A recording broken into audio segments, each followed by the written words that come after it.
গরিব সংসারে বিলাসিতাকে প্রাধান্য না দিয়ে ধৈর্য ও পরিশ্রম দিয়ে এইভাবে সংসারের সমস্ত কাজগুলো একা হাতে সামলে নিতে পেরেছি।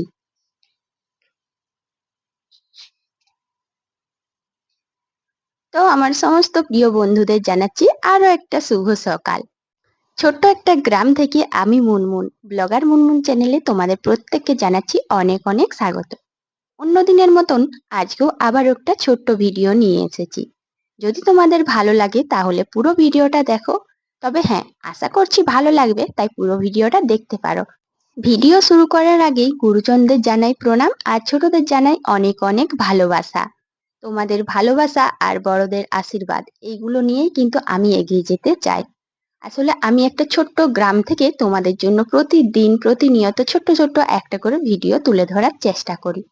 হ্যাঁ, নেটের সমস্যার জন্য হয়তো ঠিক টাইমে পারি না, তবে চেষ্টা করি প্রতিদিনে ভিডিও দেবার। আর জানো, আমার কিন্তু বিলাসিতাপূর্ণ জীবনযাপন নয়, গ্রাম্য জীবনযাপন। হ্যাঁ, খুবই মধ্যবিত্ত পরিবারের একজন গৃহবধূ, তাই আমার জীবনে যা ঘটে প্রতিদিন তোমাদের সামনে সেগুলোই তুলে ধরার চেষ্টা করি। আর ঝাড় দেওয়া, বাসন মাজা বা সংসারের যা যা কাজ থাকে সেগুলো তো অন্যদিন তুলে ধরিয়েই, তবে আজ একটু অন্যরকম করছি। আর তোমরা তো দেখেইছো যে এটা হচ্ছে আমার রান্নাঘর। রান্নাঘর বলতে মাটির উনুনে যে রান্না করি সেই রান্নাঘর। গ্যাসটা থাকে ভেতরে। তো এখানটায় জানো তো, মানে আমাদের গ্রামের দিকে জানো ওরকম শহরের মতন পরিপাটি টিপটপ ঘরগুলো থাকে না, সম্ভব না। কারণ একটু এদিক ওদিক বিভিন্ন রকম জিনিস থাকে, যেহেতু গ্রামের জীবনযাত্রা, তবুও চেষ্টা করি সবসময় গুছিয়ে রাখার। এখানটায় দেখো অনেকগুলো খড় ছিল, আর প্লাস্টিক দড়ি পাতা বাঁধা ছিল, তো সেগুলো যখন ফাঁকা হয়ে গেল তাই ভাবলাম এই জায়গাটা একটু পরিষ্কার করে নিই। আর ওদিকে জানো তো উনুনটাই জল পড়ছে, ভীষণ জল পড়েছে, তাই তো কদিন রান্না করতেও পারছি না। তো রান্না না করতে পারলেও আমার মনটা কিন্তু অস্থির লাগছে, এই জায়গাটা একটু পরিষ্কার করি। তাই দেখো একটু পরিষ্কারই করলাম, আর সেটাই তোমাদের সাথে শেয়ার করছি। সংসারে শুধু টুকটাক বাসন মাজা, ঝাড় দেওয়া, কাপড় কাচা এই কাজগুলো করে একটু আরাম নেব বা অন্যদিকে তাকাবো না, অন্য কাজ করব না, এরকম বিলাসিতাপূর্ণ জীবন কিন্তু আমরা কাটাতে পারি না। সত্যি বলতে প্রত্যেক গৃহিণী কিন্তু বিলাসিতার মধ্যে থাকতে পারে না। সংসারের কাজ ছাড়াও বাড়তি কাজ করার জন্য তাদের মন ছটফট করে। যদি সংসারে কাজ পড়ে থাকে তাহলে সেটা কিন্তু বাড়তি কাজের মধ্যে ফেলে না, মনে করি আমরা যে হ্যাঁ, এই কাজটা আমাদেরকে করতেই হবে। অবশ্যই একটু বাড়তির মধ্যে কোনো কোনো সময় মনে হয় যখন খুব পরিশ্রম হয়, যখন শরীর ক্লান্ত হয়, কিন্তু কাজের মধ্যেই ওটাকে রাখি আর ওটা নিজেদের দায়িত্বের মধ্যেই থাকে। তাই সেই বাড়তি কাজগুলো করার জন্য সংসারের কাজগুলো না খুব তাড়াতাড়ি করে নিই। তো দেখো এই যে এই চেয়ারটা বাইরেই থাকে, আর একটু ভালো করে মুছে দিলাম। যেহেতু বাইরেই থাকে তাই অনেক ধুলোবালি হয়। আর বাইরে কেন রাখি এটাও তোমাদেরকে বলে দিই। যেহেতু আমার শ্বশুর মশাই বয়স্ক মানুষ, আর গ্রামের দিকে তো জানো বয়স্ক মানুষদের সঙ্গে সঙ্গ দেবার জন্য, কথা বলার জন্য বাড়িতে কিন্তু অনেকজনই আসে। আর সেই জন্য একটা চেয়ার কিন্তু সারাক্ষণ থাকে বাইরে।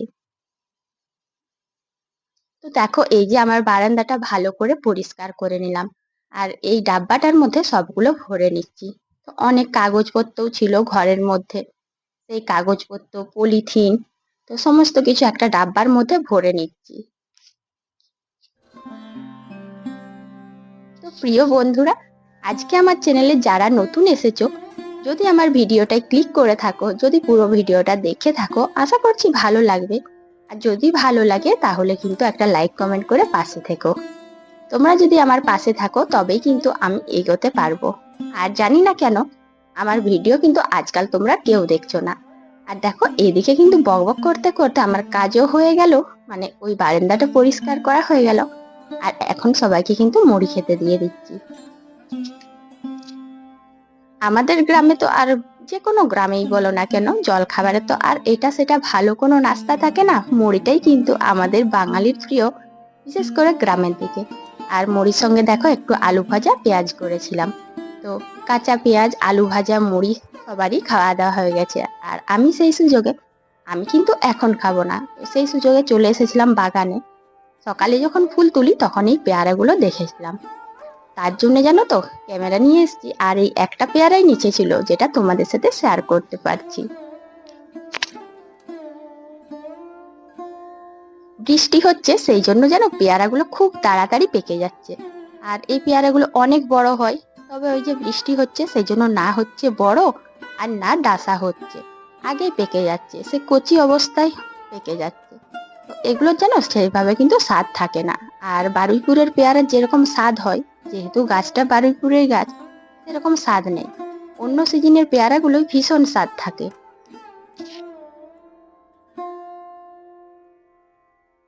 সংসারের কাজ করে এখন স্নান করে চলে এসেছি রান্না বসাতে। আমাদের সংসারে যতই কি কাজ করি, যতই বাড়তি কাজ করি, যতই পরিষ্কার পরিচ্ছন্ন করি, যেখানে যাই করি না কেন, আমাদের সংসার জীবনে এটা কিন্তু গুরুত্বপূর্ণ একটা কাজ। এখান থেকে কিন্তু আমাদের কোনোভাবেই ছুটি নেই। আসলে সংসার জীবনটা না এমনই, এই খাওয়া দাওয়ার জন্যই আমাদের সমস্ত কিছু। যত ভালো মন্দ, সুখ দুঃখ, কর্ম সব কিছু এই খাওয়া দাওয়া। আর এই খাওয়া দাওয়াকে তো আমরা কোনোভাবেই অ্যাভয়েড করে যেতে পারি না।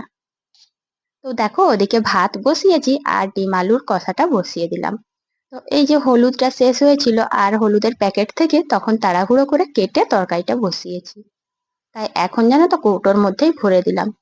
এরকম প্যাকেটের মধ্যে থাকলে হুট করেই হয়তো কোনো সময় পড়ে যাবে, আর দেখবে যে অনেকটাই হলুদ পড়ে গেল।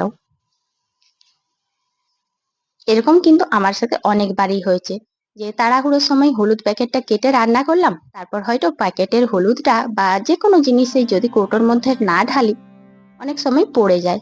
আর পড়ে গেলে ক্ষতিটা কিন্তু নিজেদের সংসারেরই হয়।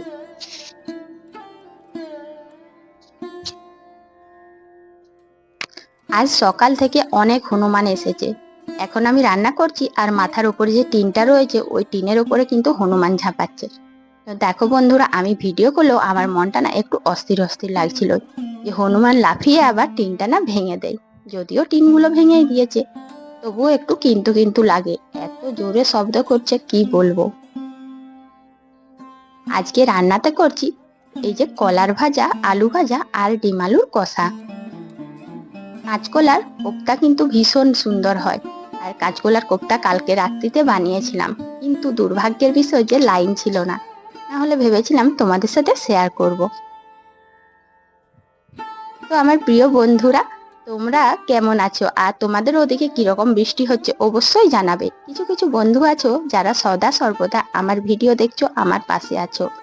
হ্যাঁ, হয়তো আমি ঠিক সময় মতো তোমাদের পাশে থাকতে পারি না, কিন্তু অনেকে আমাকে ভীষণ ভালোবাসো আর আমাদের গ্রামটা, আমার এই গ্রামের পরিবেশটা ভীষণ ভালোবাসো। তাদের সবাইকে অনেক অনেক ধন্যবাদ।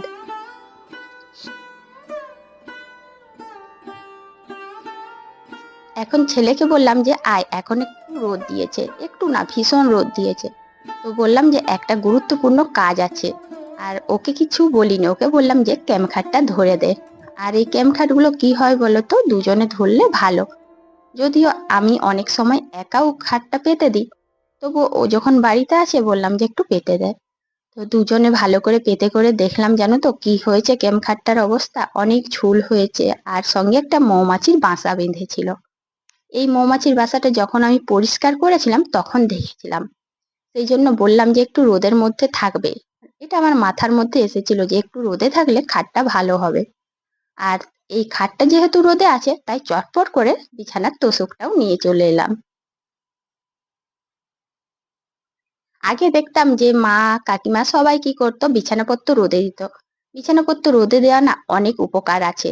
এখন তো আর সেইভাবে হয়ে ওঠে না, তবুও আমি চেষ্টা করি মাঝে মধ্যে বালিশ আর তোশক এইসব জিনিসগুলো রোদে দেওয়ার।